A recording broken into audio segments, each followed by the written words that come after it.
which means it goes down and then up and up, right? So every time you see a topographic saddle as a geologist, you think fault, because that's why ridges go up and down. We are on the trace of the Heavens Gate thrust fault here. It goes right through this zone right here. And that's because there's preferential weathering. The rocks that are busted up erode more easily than rocks that are intact. Okay, so that's one thing. The second thing is rocks don't have all the same strength, and this is a beautiful example of this. So where we were was foliated. It started life as sedimentary, well, really sort of volcanic sedimentary deposits. The clasts we saw were volcanic clasts, and then it gets metamorphosed. So it's relatively weak, which is, yeah, there's a Heavens Gate, there is a lookout there, but it's nothing like this. You can't even get a road into that. That's good Wallowa terrain igneous rock. That is glacial. There were glaciers on those peaks during the last ice age. And so we were looking at a cirque that's a series of arêtes coming down, and it's localized on that very hard rock. Okay? So that's why people like the Seven Devils. You drive up high and then you can walk around, and there's glacial lakes like in the Sierra. It's a beautiful, beautiful place, but very rugged. So that's how you get to the Alpine. It's hard to drive to the Alpine. There's a few places you can do it. One is up by McCall. That's where we're going to go before road reconstruction happened. So we're going to go up to the Alpine by Snowbank. It's a little bit further of a drive, but in terms of beauty, it lacks nothing. It's actually just gorgeous up there, and the wildflowers are crazy. So it's going to be very different, because then we're looking at the Whiz and only at the Western Idaho Shear Zone. So we'll be really right in it. So we have gone, though, from the Whiz. We saw a little bit of Pollock Mountain, but it was caught in the Whiz. We made 2 rapid river stops. Right where we just were was Heavens Gate. We're now at the Heavens Gate thrust. So we're literally in that saddle. And what's interesting about this saddle is, so you're like, okay, so the Heavens Gate thrust did move as a thrust fault, but it's not the same time as these two, because there's a Jurassic pluton that goes right across the Heavens Gate thrust. So it is an earlier history to it. But then it gets reactivated. That whole fault is a fault, and so when you extend things, it just moves back down. So it's a reactivated, that reverse fault, as a normal fault. So sometimes they go up, sometimes they go down, and sometimes they do it on the same structure. And that's exactly what we have here at Heavens Gate. So the topography, the topographic feature is actually the normal fault topographic feature rather than the Jurassic fault. Okay, does that make sense? So you're like, why would a Jurassic fault do that so much? It's because it's reactivated as a normal fault. And what's interesting is sometimes, and so we see this because when we make a map, we have.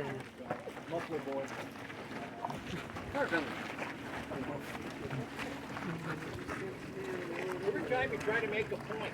I know. Like, all right, whatever.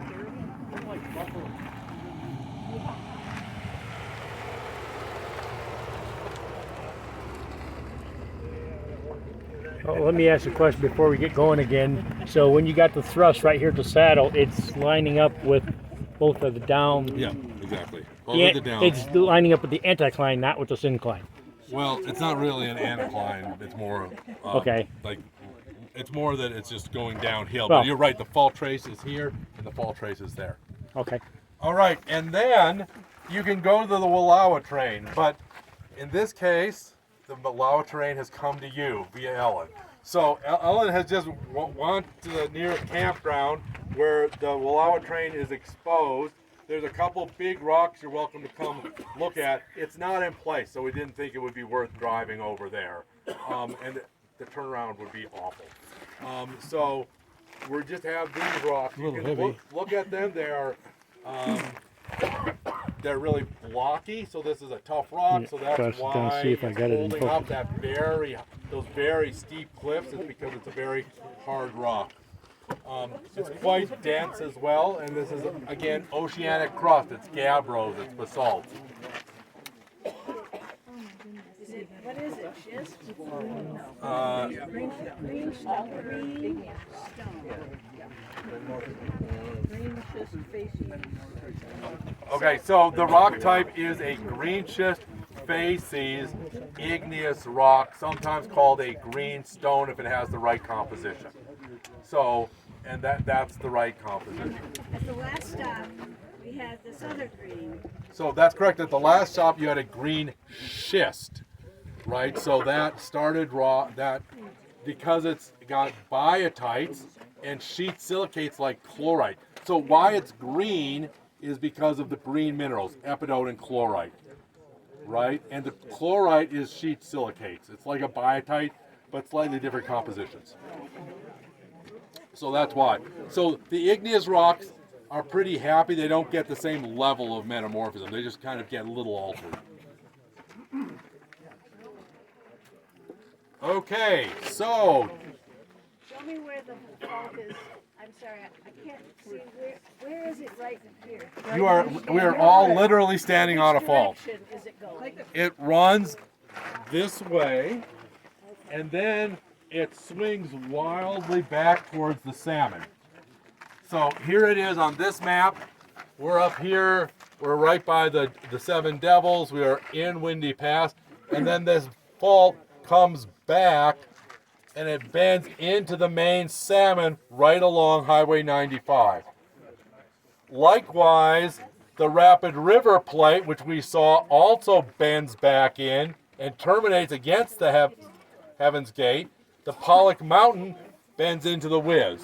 So all of them are slightly angled out with respect to the Western Idaho Shear Zone. All right, and so that's, and then after you get past, by the time you get to New Meadows, and you don't have to go very far, you lose this Riggins group. And you see it in bits and pieces, but what's against the Western Idaho Shear Zone is not this Riggins group stuff. We lose the Lightning Schist, the Race Creek Schist.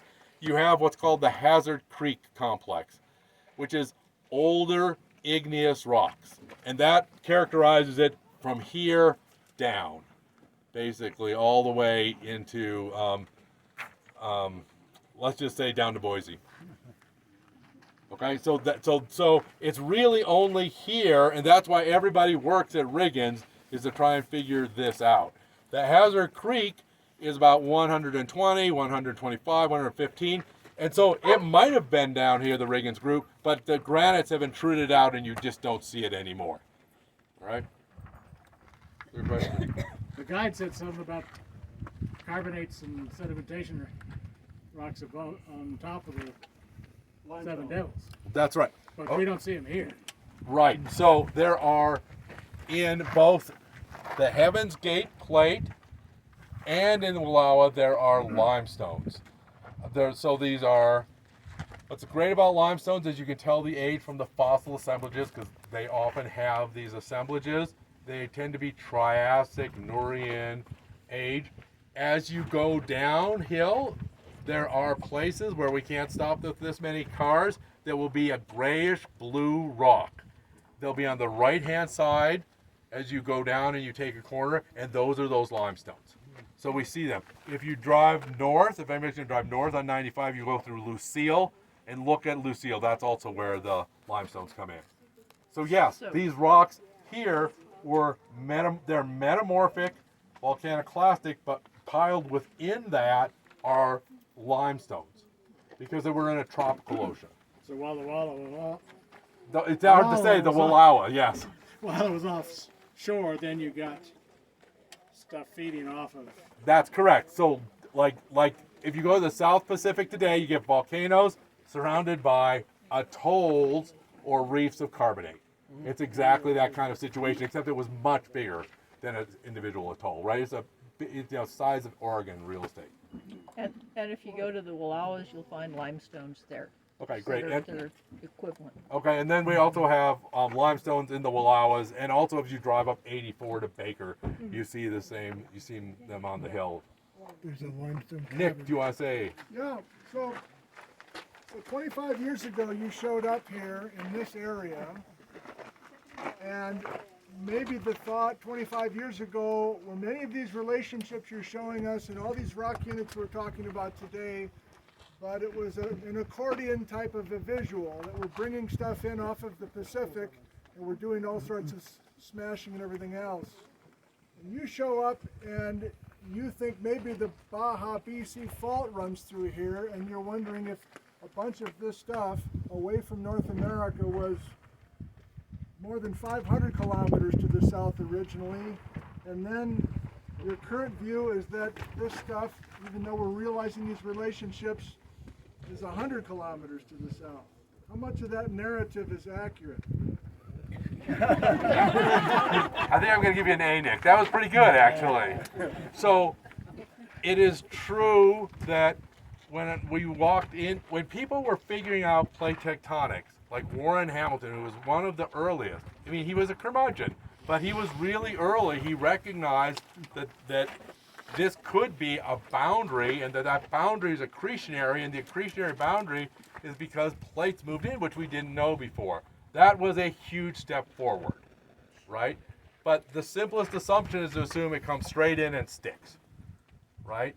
So the sort of, what I've been pushing and what the paleomagnetists have been pushing is you've got to think about this system as a three-dimensional system, right? It's not a case where you can just smash things in, pull them apart, smash things in, pull them apart, right? That makes no sense. Otherwise, why do the Columbia River basalts where Nick lives have thrust faults and folds in them, but over here the same rocks have extension in them, right? You can't do that in a two-dimensional world. And so the idea is the paleomagnetists, because they can tell you two things: how far north-south you move and how much you rotate. And Merle Beck was on this. He basically said it's doing both, and you've got to deal with this. And it's all, I mean, happening after 100. He didn't have the age constraints, but his data say it's after 100. And before that, it's something else. So that's the new narrative that we're pushing. And it's easy to fall into the trap of, oh yeah, it's a two-dimensional system, but it really isn't. And that's hard to get around. Maybe I'm the only one, but I get caught up in your diagrams here, and I just fall victim to thinking everything coming in from the west. You know, it's just, you see structural geology relationships, and that's the place that the mind goes. And then you go, oh wait, this stuff wasn't here at this latitude when it was... Exactly. That's exactly right. So the Wallowas, this whole block, everything from Riggins out, has to be at a minimum where we're going to be tomorrow by Snowbank. And it's much more likely that it's south of Boise, right? And the thing that's moving it is the western Idaho shear zone.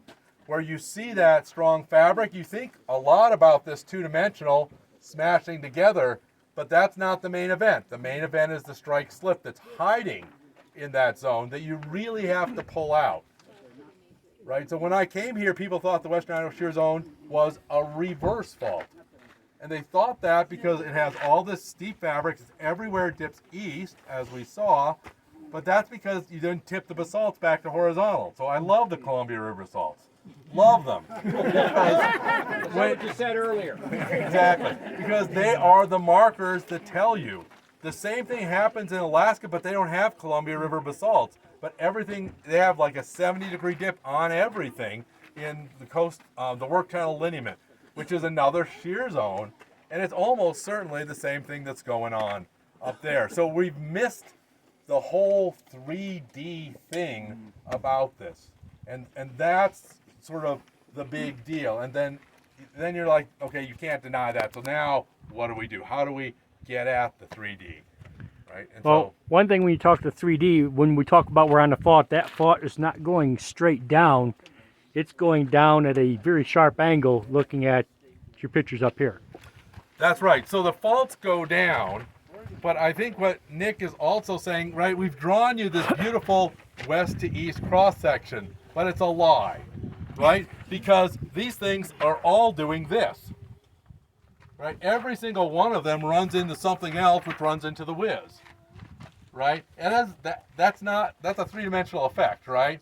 And in fact, all the whole Wallowa terrains are angled in here. That's a 3D effect, right? And so you have to, these are lies in some sense, and these in some sense are lies because you can't see the depth. You need to really pull it all together. And again, the tool is paleomagnetism. It's the only thing that can really get at vertical axis rotations. Nothing else can tell you that. Like fossils can't tell you because they're equally happy, over here versus over there. Well, there's 75 geologists flying in on Friday. Are there a few of them flying in who want this to be two-dimensional and want this thing still to be a reverse fault? Yes. So there are, right? It's hard to give up a model. So I'm not going to name any people, but for instance, there's a retired geophysicist from Oregon who will never give up the shallow slab model. We know that going in. The thing about it is, can we crack him open to be like, Bob, C is also true? And to his credit, he has acknowledged that although he loves the shallow slab, and he will go to his grave dying with the shallow slab, that maybe he will consider that there was this earlier phase of right lateral, right? And so that you move people as much as you can move them. But they say that science advances one retirement at a time, and this might be some examples of that. That was punctuation, yeah. The idea that you have a reverse fault that then turns normal, is that an idea that's fairly new, or is that something you brought to the party? Or? Yeah, this idea of reactivation is, we actually see this all the time. But on this specific one? On this specific one, no. So all of this work, so I had to study actually a little bit to do this field trip with you well, so that when you asked me questions, I had no idea what was going to come next. I had the answer to, because I have not worked on this.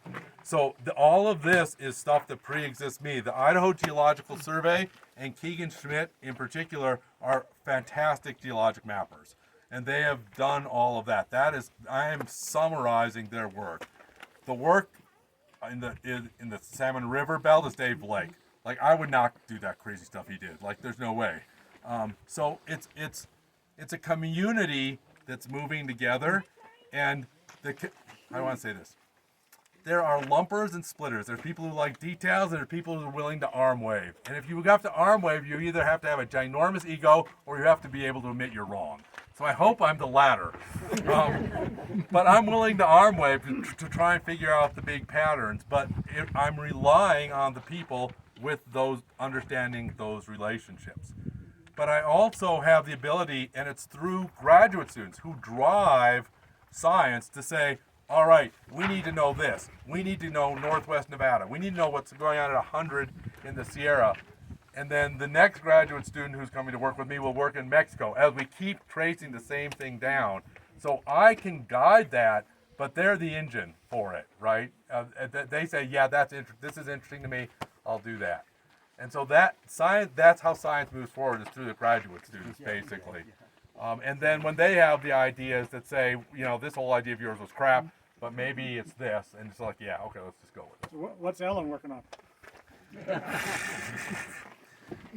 So, Helen! Long time, so that's what yeah, I want you to spiel. I don't know that this is the right You thing. explained it quite well, Alan. I'll go see if I can find something. Oh, he's gonna go find me a different figure. So I am in a fun purgatory between my master's and PhD right now.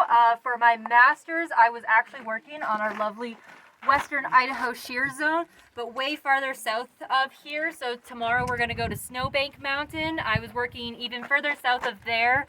And there I mapped a quadrangle and was looking at basically kinematic indicators and strain within the western Idaho shear zone to see how far south we could track it before like the Snake River Plain and some of the Columbia River basalts kind of cover it. And that's to tie into the story of these different dextral Cretaceous shear zones happening south to Nevada, California, as Basil was saying, and just to see how well we can constrain that. And then for my PhD, I'm moving into the world a little bit more of paleomagnetics. So this summer I actually started getting out there with the drill and making some of the holes in the outcrop. Good job. Oh, is that a car? Sounds like it. And for that, I'm going to be testing this idea of these blue.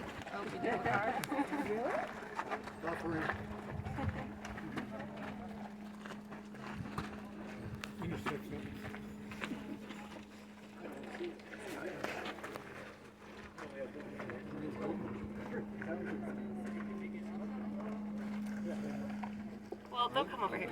But for my next work, I'm trying to test this idea of the rotation of the Blue Mountains and then this adjacent Laurentia at 85. And so what we're doing is we're taking these paleomagnetic samples from different Cretaceous units throughout Idaho and Montana, and then Eocene units to try and see if there is a rotation, see the timing of this rotation, and see the extent of this rotation to tie back into this bigger story of this kind of catch and release where you have the insular and intermontane moving after this rotation. So yeah, stay tuned in a few years to see how that goes. Is the do GPS systems have enough precision to identify the rotation currently? So the rotation that I'm looking at happened at like 85 or 85 to 55, so that's not going to be recorded in the GPS, but the rotation we were talking about at Orofino, like that current stuff that's making that Yakima fold and thrust belt, that is being recorded with the GPS. You're able to see that. Yeah, they do. Yeah. They tie them. They put in the station. Now, looking at one of the other maps, that bend has got about a 60-mile radius to it, it looked like. This one? Yeah. That's, I mean, you look there, you almost look like you're just going around a corner, but once you get out to it, like you don't see a corner from your eye. You just kind of map it and see it changes direction. Yeah, yeah. It's by, like, you work along here and you see the fabrics like this, and then you get up there and you can see the fabrics. I actually just went up here for the first time a little bit ago and took out my compass, and I had been reading about these and I knew it was oriented east-west. Took my compass out, put it on the rocks, and I was like, oh, it is east-west. Like, you get to see it in the rocks. So that's pretty interesting. I just wanted to point out something about this 85 to 55 rotation is the Wallowa, the Blue Mountains, twisting 30 degrees clockwise. I was looking at the map of that area that's twisted, and then I was also recently looking at a map of the original Nez Perce Indian Range, and it overlays that almost exactly. The size and diameter of it, almost exactly that same part that's rotated. Yeah, I actually we thought when Ellen and I were doing that paper about calling it the Nez Perce block, but we just let people, we thought better just to leave it alone and just call it by the geologic provinces. But you are this thought had occurred to me. You're absolutely right. And geologists love their acronyms, so any excuse. All right. If there's no more questions, we're going to go over to logistics and our logistics master here. So hold on. Just out of curiosity, when you come up here with the actual geologists, how many do you think are going to come up here? Oh, all of them. No, I mean numbers-wise. Oh, 80. Almost exactly So, your group. almost the same. Yeah. Well, you got the car issue figured out there, don't you? That's true. It has to go pretty close to your mouth and just hold back down. Hold this down. Can you hear me? Yes. Yes, okay. I'm going to start with tonight. If anybody's... Speak into the mic, not over. Speak into the mic. Oh, there we go. Eat the mic. Eat the mic. Okay. Tonight, if you're in McCall and looking to have dinner with a few friends, we've been checking out different places, and a place named Frenchie's. Frenchie's. And it's just south Wait a of... minute, I thought it was Steamers. Nope, it's Frenchie's. Steamers is the expensive one. Oh, Frenchie's. Okay, Frenchie's. Which address? It's on 319 North 3rd Street. It's on 3rd Street, 319 3rd Street. So It's just south of the 3rd Street Inn, which is where we'll all be meeting tomorrow. Okay, so And I don't know if they can accommodate a really large group, We but don't we're know. going to check it out. Okay, tomorrow, at the front of your beautiful document supplied by Basil, it's at the front. It says day 1 and day 2, and it does say 3rd Street Inn. So that's where we're going to meet. We're only going to have 2 lines, and we're going to have basically anybody that's single is going to park and we'll find spots, and then we'll head out. Now, I've been talking to different people who are staying down along the rivers north of us, the Lavaux. If you want, and talk to me afterward, because the Lavaux and Michael are going to meet up tomorrow. We've got a plan, I think. So otherwise, does anybody have any questions about logistics? What time's dinner? No, what time tomorrow? 8 o'clock, please? Right? And I'll see you at the turn off the snowbank. Yeah, Probably so, about 9, 8:45 if you want to be safe. But yeah, and I'm going to be in touch with Diane LeBeau, who's going to be at the, Wait, could you describe the other place where you want them to meet? Okay, so if you are staying south by Donnelly or Cascade, you need to drive. So what everybody is going to do tomorrow is you're going to drive south through Donnelly. You're going to drive south through Cascade. They are both speed traps. So just drive. When it says 25 and it's painful, just do 25. And we're going to go past that. You're going to turn right on Cabarton Road.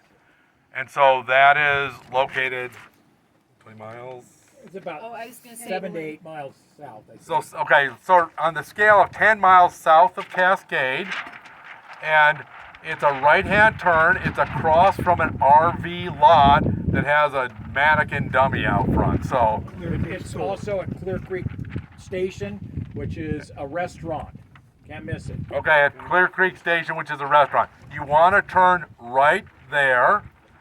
You will turn right on that road, and it's going to take you around, and you're going to cross over the Payette River. Right there, there's kayakers aplenty, and there's lots of parking spaces. So if you're meeting us, meet us at that place. And then we'll pick you up, and then we're going to wait, I think, for everybody at the turnoff to Snowbank Mountain, which is another mile maximum. Not even that. Yeah. Not even that. So it's like a half mile from where you leave the Payette, and you will see the Wisconsin truck, and we'll just kind of wait.